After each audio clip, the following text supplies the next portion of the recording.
రాష్ట్ర వ్యాప్తంగా ప్రభుత్వ వైఫల్యాలను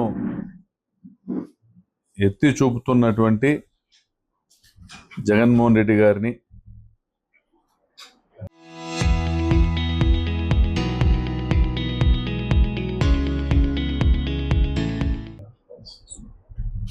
చంద్రబాబు నాయుడు గారి ఆధ్వర్యంలో ఆర్గనైజ్డ్గా జరుగుతున్నటువంటి దోపిడీని ప్రజల ముందు ఉంచుతున్నటువంటి జగన్మోహన్ రెడ్డి గారిని ట్రోల్ చేస్తూ వివిధ మాధ్యమాల్లో, తెలుగుదేశం పార్టీ వారి సోషల్ మీడియాలో అనేక డైవర్షన్ టెక్నిక్స్ ఉపయోగించుకుంటా గత 20 నెలలుగా అనేక డైవర్షన్ టాక్టిక్స్ ఉపయోగించుకుంటా చంద్రబాబు నాయుడు గారి ప్రభుత్వము చాలా చీప్ పాలిటిక్స్కి పాల్పడుతూ ఉంది. ఒకవైపు రైతు కరువుతో అల్లాడిపోతూ ఉంటే, సాగునీరు అందక పంటలు ఎండిపోతూ ఉంటే కనీసం ఇస్తామని హామీ ఇచ్చినటువంటి రైతు భరోసా, సంవత్సరానికి 20,000 రూపాయలు ఇస్తామని చంద్రబాబు హామీ ఇచ్చినటువంటి రైతు భరోసా కూడా చెల్లించని పరిస్థితుల్లో, క్రాప్ ఇన్సూరెన్స్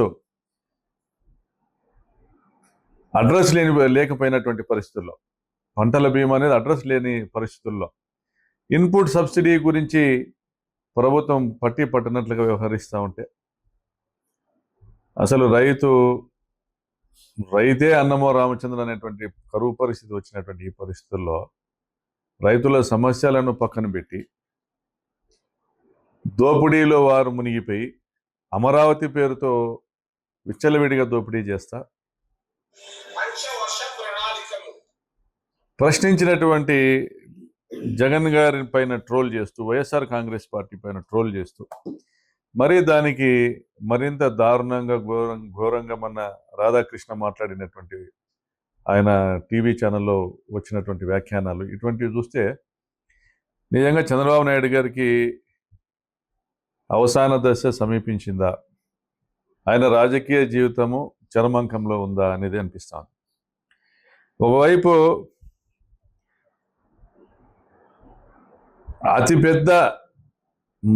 అతిపెద్ద వైఫల్యాలతో ఒకవైపు చంద్రబాబు నాయుడు గారి రాజకీయ జీవితం నిజంగా కూడా అవసాన దశలోనే ఉందని అర్థమవుతా ఉంది రాష్ట్ర ప్రజలకి. ఆయన గత ప్రభుత్వంలో ముఖ్యమంత్రిగా ఉన్నప్పుడు 14-19 కాలంలో ఈ రాష్ట్రానికి విభజన హామీ అయినటువంటి అతి ముఖ్యమైనటువంటి కీలకమైనటువంటి ప్రత్యేక హోదాను పోగొట్టినటువంటి ఘనత ఆయనదే. ఈ రాష్ట్రంలో యువతకు ఉద్యోగాల కల్పన, ఇండస్ట్రియలైజేషన్ జరిగేటువంటి అవకాశము, ఆర్థికంగా రాష్ట్రం పరిపుష్టి సాధించేటువంటి అవకాశాన్ని కూడా పోగొట్టింది చంద్రబాబు నాయుడు గారు. ఇది ఎవరూ కాదనలేని సత్యం. మరి మళ్ళీ విభజన తర్వాత రెండవసారి ముఖ్యమంత్రి అయినాక పోలవరం ప్రాజెక్టు యొక్క ఎత్తును తగ్గిస్తా దాదాపుగా 100 టీఎంసీల లైవ్ స్టోరేజ్ను కెపాసిటీని పోగొట్టి పోలవరం ప్రాజెక్టును రిజర్వాయర్ నుంచి బ్యారేజ్ స్థాయికి దిగజార్చిన ఘనత కూడా ఆయనదే. మరి ఒకవైపు రాయలసీమకు మేలు జరుగుతుంది పట్టిసీమ వల్ల, పోలవరం ప్రాజెక్టు వల్ల అని చెప్పుకుంటూ పట్టిసీమలో దోపిడీ చేసిరి. ఈరోజు వరద రోజుల్లో మాత్రమే, ఫ్లడ్ డేస్లో మాత్రమే, గోదావరిలో వరదలు వచ్చే రోజుల్లో కృష్ణాలో కూడా వరదలు ఉంటాయి. సో ఆ ఫ్లడ్ డేస్లో మాత్రమే ఒక 6 లక్షల ఎకరాలకు కృష్ణా డెల్టాకు నీరు ఇచ్చేటువంటి ప్రాజెక్టుగా మాత్రమే మీకు ఈరోజు పోలవరం ప్రాజెక్ట్ మిగిలిపోతా ఉంది. డెడ్ స్టోరేజ్ ఎలాగూ గోదావరి డెల్టాకు రెండో పంటకు నీళ్ళు ఇచ్చేదానికి పనికి వస్తుంది. మరి మీరు పేర్కొన్నట్లుగా రాయలసీమకు మీరు చేసినటువంటి న్యాయం ఏమైనా ఉందా అంటే మోసమే చేశారు, ద్రోహమే చేశారు. పోలవరం ప్రాజెక్టు నుండి కూడా మనకు ద్రోహమే జరిగింది. ఎందుకంటే పోలవరం ప్రాజెక్ట్ ఇంకా కట్టక పూర్వమే ఏదైతే ట్రిబ్యునల్ ఇచ్చినటువంటి అవకాశం ఏదైతే ఉందో ఎగువ రాష్ట్రాలు దాదాపు 80 టీఎంసీల నీళ్లను వాడుకునేటువంటి ఒక అవకాశం ఏదైతే కలిగిందో వారికి, గోదావరి బేసిన్ నుంచి కృష్ణా బేసిన్కి నీటి నీటి ట్రాన్స్ఫర్ వల్ల వాళ్ళకి అవకాశం కలిగిందో దాన్ని ఉపయోగించి కర్ణాటక అప్పర్ భద్ర ప్రాజెక్టు కట్టుకోవడం పూర్తి చేసింది. దాదాపుగా మహారాష్ట్ర కూడా ఒక 15 టీఎంసీలు పోలవరం డైవర్షన్ వాటా కింద నీటిని ఉపయోగించుకోవడం జరిగింది. మరి 35 టీఎంసీల నీటిని ఇప్పటికే కర్ణాటక మహారాష్ట్రలు వాళ్ళకు ఉన్నటువంటి కేటాయింపులకు అదనంగా పోలవరం డైవర్షన్ వల్ల ఉపయోగించుకుంటున్నారు. మనకి ఈ రోజుకు పోలవరం ప్రాజెక్టు పూర్తి కర్ణాటక వాళ్ళు నీళ్లు వదులుతారా అని మాట్లాడారు. కర్ణాటక వాళ్ళు నీళ్లు తీసుకొచ్చేటువంటి ఆ కార్యక్రమానికి సహకరించినారు సంపూర్ణంగా. పేరూరు డ్యాంకు నీళ్ళు వచ్చినాయి, 3 సంవత్సరాలు నీళ్ళు వచ్చినాయి. జగన్ గారి ఆశీస్సులతో ఆయన జీవో ఇచ్చారు. పేరూరు డ్యాంకు 1 టీఎంసీ వాటర్ అలొకేషన్ చేస్తూ జీవో ఇచ్చారు. నీళ్లు తీసుకొచ్చినాం.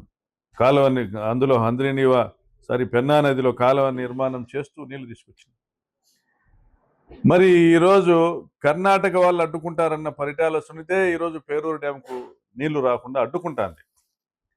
ఇది రొద్దం మండల ప్రాంతం కానీ, కమ్మదూరు మండలం ప్రాంతం కానీ, నాగలమడక హోబ్లీ కానీ, రామగిరి కానీ, కనగానపల్లి మండలాలు కానీ, ఆత్మకూరు మండలంలో కానీ ఎవరిని అడిగినా చెప్తారు పేరూరు డ్యాంకు నీళ్ళు ఇచ్చే అవకాశం ఉండి 52 టీఎంసీల నీళ్లను ఈ సంవత్సరం తీసుకొని వచ్చినామని చెప్తున్నటువంటి ఈ ప్రభుత్వంలో 1 టీఎంసీ నీళ్ళని ఎందుకు ఇవ్వలేకపోయినారు? ఇవ్వకూడదని నిర్ణయించుకున్నారా? మనసు రాకనా? లేదా పేరూరు డ్యాము ఆయకట్టుదారులపైన ద్వేషం పెంచుకున్నా? లేదా పేరూరు డ్యాంకు నీళ్ళు ఇస్తే ప్రకాష్ రెడ్డి వాదనకు బలం చేకూరుతుందనా? మరి పరిటాల సునీతమ్మ, మీ పొలంలో నర్సంపల్లిలో కూడా బోర్ ఎండిపోతే నీ కొడుకు మొన్న బోర్ వేయించుకున్నాడు. నీ పంచాయతీలో, నసనకోట పంచాయతీలో కూడా బోర్లు ఎండిపోయినాయి. పేరూరు గ్రామంలో మంచినీళ్లకు ఇబ్బందులు పడుతూ ఉన్నారు జనం, తాగునీరికి. నువ్వు చిలక పలుకులు చెప్పడంలో నీకు నువ్వే సాటి. ఇక్కడ రైతులు స్ప్రింక్లర్ల ద్వారా సేద్యం చేసుకుంటారు. ఒక్కొరికి 15 చిలకలు 20 చిలకలు నీళ్ళు ఎగిరేటి. ఆ స్ప్రింక్లర్లను దాన్ని చిలకలు అంటారు. ఈరోజు ఆ 15 చిలకల నీళ్ళు ఎగిరేటువంటి పొలంలో 3 చిలకలు 4 చిలకలు ఎగురుతున్నాయి. తల్లి, నువ్వేం చెప్తున్నావు? చిలక పలుకులు. మీ ఆయన వర్ధంతికి ఈ కాలువ ఏదైతే నిర్మాణంలో ఉందో జీడిపల్లి నుంచి పేరూరు డ్యామ్ కాలువ, అది పూర్తి చేస్తాం, నీళ్ళు ఇస్తామని చెప్తున్నావు. ఎవరికి చెప్తానో నువ్వు కథలు? ఇంతవరకు భూసేకరణకు కావాల్సిన 150 కోట్ల రూపాయలు నువ్వు ₹1 తీసుకొచ్చినావా? ₹1 నువ్వు తీసుకొచ్చినావా? పోనీ కాంట్రాక్టర్కి ఇవ్వాల్సినటువంటి బకాయిలు ₹1 నువ్వు తీసుకొచ్చినావా? ఆ శిలాపలకం వేసుకున్నావు, డబ్బా కొట్టుకుంటున్నావు. ఆ రోజు నుంచి నువ్వు ఓడిపోయినావు. నేను ఎమ్మెల్యేగా గెలిచిన 19లో నేనేమి ఈ కాలువ అనవసరమని ఆపలే. పనులు శరవేగంగా జరిపించినాం. నువ్వు ఏదైతే కాంట్రాక్టర్ని తీసుకొచ్చినావో మెగా కంపెనీని, వాళ్ళను కొనసాగించి శరవేగంగా పనులు చేయించి 60% పైన పనులు పూర్తి చేయించినాం. 60% పైన పనులు పూర్తి చేయించినాం. 52 కిలోమీటర్లకు గాను ఇంకా 12 కిలోమీటర్లు మాత్రమే మట్టి పని తవ్వకాలు పెండింగ్ ఉన్నాయి. అంటే దాదాపు 80% మట్టి పని పూర్తి చేయించినాం. 110 స్ట్రక్చర్లకు గాను దాదాపుగా 50 స్ట్రక్చర్ల నిర్మాణం పూర్తి చేయించినాం. పెన్నా నది మీద ఉన్నటువంటి అక్విడక్ట్ ఏదైతే నిర్మాణం ఉందో అందులో 90% పనులు పూర్తి చేయించినాం. నేను తోపుదుర్తి ప్రకాష్ రెడ్డి ఎమ్మెల్యేగా ఉండగా, జగన్మోహన్ రెడ్డి గారు ముఖ్యమంత్రిగా ఉండగా 170 కోట్ల రూపాయలు బిల్లులు చెల్లించినాం. పనులు శరవేగంగా జరుగుతా ఉన్నాయి. ప్రకాష్ రెడ్డి ఎమ్మెల్యేగా ఉండగానే 2024 ఎన్నికల లోపే మళ్ళీ ఈ కాలువ ద్వారా కూడా నీళ్లు తీసుకొస్తాడనేసి భయపడి నువ్వు ఆ మెగా కంపెనీ వాళ్ళని బెదిరించినావు. పనులు ఆపండి, చేయొద్దండి, మళ్ళీ మా ప్రభుత్వం వచ్చినాక చేద్దాం. వాళ్ళు పారిపోయినారు. ఆ రోజు ఆ పనులు ఆపినావు. ఈరోజు పేరూరు డ్యాంకి వచ్చే నీళ్ళని ఆపుతున్నావు. మళ్ళీ ఇప్పుడు మీ కాంట్రాక్టర్ మళ్ళీ వచ్చి ఈరోజు పనులు మొదలు పెట్టినాడు. ఇంకా 40% పనులు చేసేదంటే ఈరోజుకు ₹1 బిల్లీలే. రైతులకు నువ్వు ఎప్పుడో 18లో ధరలు నిర్ణయించినావు. వాళ్ళు కోర్టుకు పోయినారు కొంతమంది, మాకు డబ్బులు ఇవ్వకుండా పని చేయొద్దని. మళ్ళీ కాలువ నిర్మాణం పూర్తి చేయాలా, దాంతోపాటు కాంట్రాక్టర్లకు బిల్లులు ఇవ్వాలా, దాంతోపాటు రైతులకు బిల్లులు ఇవ్వాలంటే దాదాపుగా ఈ రోజుకి 300 కోట్ల రూపాయల అవసరం ఉంది ఈ ప్రాజెక్ట్ కంప్లీట్ కావాలంటే. ఎప్పుడు చేస్తావు? ఎన్ని సంవత్సరాలు పడుతుంది? ఇప్పుడు దాదాపు 2018 నుంచి 26 8 సంవత్సరాల్లో 170 కోట్లు 180 కోట్లు ఖర్చు పెట్టామంటే సంవత్సరానికి 20 నుంచి 22 23 కోట్లు ఖర్చు పెడితే ఇంకా నీకు 300 కోట్ల రూపాయలంటే ఇంకా 10 సంవత్సరాలు కావాలి. ఇంకా 10 సంవత్సరాలు కావాలా? ఎప్పుడు చేస్తావు? ఇది అయ్యేదానికి లేట్ అవుతుంది. అంతవరకు రైతులు ఎండిపోకూడదని తురకలాపట్నం నుంచి నీళ్లు విడుదల చేయాలనేసి ఒక డిమాండ్తో ముందుకు వచ్చినాం. నువ్వు చేయలే. 14 19లో మేము నీళ్ళు ఇచ్చినాం. ఇప్పటికైనా కళ్ళు తెరచమని కోరుతా ఉన్నాం. ఇప్పటికైనా కళ్ళు తెరుసు. అహంభావంతో మూసుకుపోయినటువంటి నీ కళ్ళను తెరిచి రైతుల కష్టాలు చూడు. ఎండిపోయినటువంటి రైతుల పొట్టలు చూడు. తడవని ప్రజల నాలుకలు చూడు. మంచినీళ్ళు లేవు. బోర్లకాయ డిబే బిందెల్లో పట్టుకొచ్చుకునేటువంటి పరిస్థితి. ఇటువంటి పరిస్థితుల్లోనైనా నేను ఈ ప్రభుత్వాన్ని డిమాండ్ చేస్తానా. ఇంకా ఇప్పుడు కూడా జీడిపల్లి రిజర్వాయర్లో ఇప్పుడు ఉన్నదంతా 0.57 టీఎంసీ ఉంది. గొల్లపల్లి రిజర్వాయర్లో దాదాపుగా 1.6 టీఎంసీ ఉంది. గొల్లపల్లి రిజర్వాయర్ నుంచి కిందికి నీళ్లు పోతా ఉన్నాయి మడక్షీర బ్రాంచ్ కాలువ గుండా. నేను కోరుతా ఉన్నా, ఎలినినోనో ఏదో విపత్తు రాబోతా ఉంది. వర్షాలు పడేటువంటి పరిస్థితి లేదు. ఈరోజు 822 అడుగుల నీటి మట్టం ఉంది శ్రీశైలం డ్యాంలో. అంటే ఇంకా దాదాపు 40 టీఎంసీల పైన నీళ్లు ఉన్నాయి. ఈ ప్రభుత్వాన్ని విజ్ఞప్తి చేస్తా ఉన్నా, 40 టీఎంసీల శ్రీశైలం డ్యాంలో నీటిలో కనీసం ఒక 5 టీఎంసీలను మళ్ళీ కూడా తిరిగి ముచ్చుమర్రి నుంచి లిఫ్టింగ్ స్టార్ట్ చేసి హంద్రీనివాకు ఆ నీళ్లను తీసుకొని వచ్చి జీడిపల్లిని ఫుల్ కెపాసిటీలో స్టోరేజ్లో ఉంచుతూ, గొల్లపల్లిని ఫుల్ కెపాసిటీ స్టోరేజ్లో ఉంచుతూ పేరూరు డ్యాంకు 2 టీఎంసీల నీళ్లను ఇవ్వాలని నేను విజ్ఞప్తి చేస్తున్న ప్రభుత్వాన్ని. దీనివల్ల దాదాపుగా ఒక 100 నుంచి 200 గ్రామాల ప్రజలు బతుకుతారు. ఈ కరువు కాలంలో వాళ్ళ బోర్లు రీఛార్జ్ అవుతాయి. కనీసం మంచినీళ్ళకి ఇబ్బంది లేకుండా, పశువులకు నీళ్ళకి ఇబ్బంది లేకుండా, పశుగ్రాసానికి ఇబ్బంది లేకుండా బతుకుతారు. అదేవిధంగా పిఏబిఆర్ డ్యాంలో ఏదైతే అనంతపురం పట్టణానికి తాగునీటి కోసము, అనంతపురం జిల్లా తాగునీటి అవసరాల కోసము 5 టీఎంసీలు ఉంచాలనో దాన్ని కూడా మెయింటైన్ చేయమని కోరుతా ఉన్నా. అధికారంలోకి వచ్చిన రోజు నుంచి ఈ రోజు వరకు జిల్లాకు మీరు చేసిన మేలు లేదు. 3850 కోట్ల రూపాయల కాలువ లైనింగ్ పనులను 6 నెలల్లో పూర్తి చేసి దాదాపుగా 1000 కోట్ల రూపాయల అవినీతి చేశారు. సమయం ఇది కాదని ప్రజలు ఇంకా వేచి చూస్తూ ఉన్నారు. పెన్నా నది గర్భంలో ఉన్నటువంటి ఇసుకను దాదాపుగా కనగానపల్లి, కంబదూరు ప్రాంతాల్లో ఒక 1000 కోట్ల రూపాయల ఇసుకను దోపిడీ చేశారు. ప్రజలు మౌనంగా ఉన్నారు అంటే అంగీకారం అని కాదు, తిరగబడేదానికి సిద్ధపడతా ఉన్నారు. మీరు గొంతు నొక్కి ప్రజలను ఎవరు నోరెత్తడం లేదంటే అది కాదు అర్థం. తిరగబడేటువంటి కాలం వస్తుంది.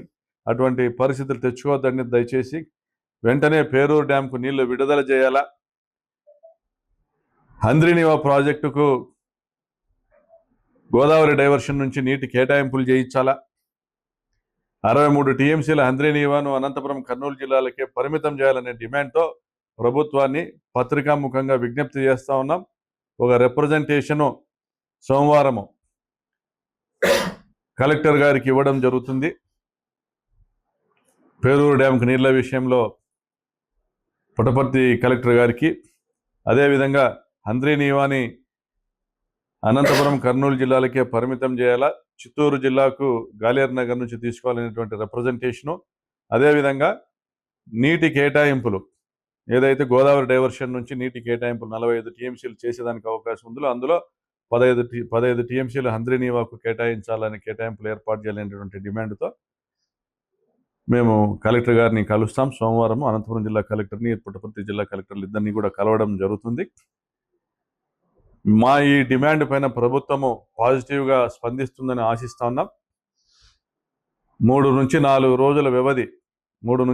రోజుల వ్యవధి ఇస్తాం ప్రభుత్వానికి. ప్రభుత్వం స్పందించని పరిస్థితుల్లో, ముచ్చుమరి నుంచి పంపింగ్ స్టార్ట్ చేయని పరిస్థితుల్లో తప్పకుండా ప్రజాందోళన చేపడతాము. అది ఎక్కడ చేపట్టేది, ఎక్కడ మేము ఖచ్చితంగా ధర్నా చేయడం కానీ, ర్యాలీ చేయడం కానీ, రైతులతో సభ నిర్వహించడం కానీ చేస్తాము. అది ఎక్కడ చేపడతామనేది ప్రభుత్వ నిర్ణయాన్ని బట్టి ఉంటుందని కూడా తెలియజేస్తాం.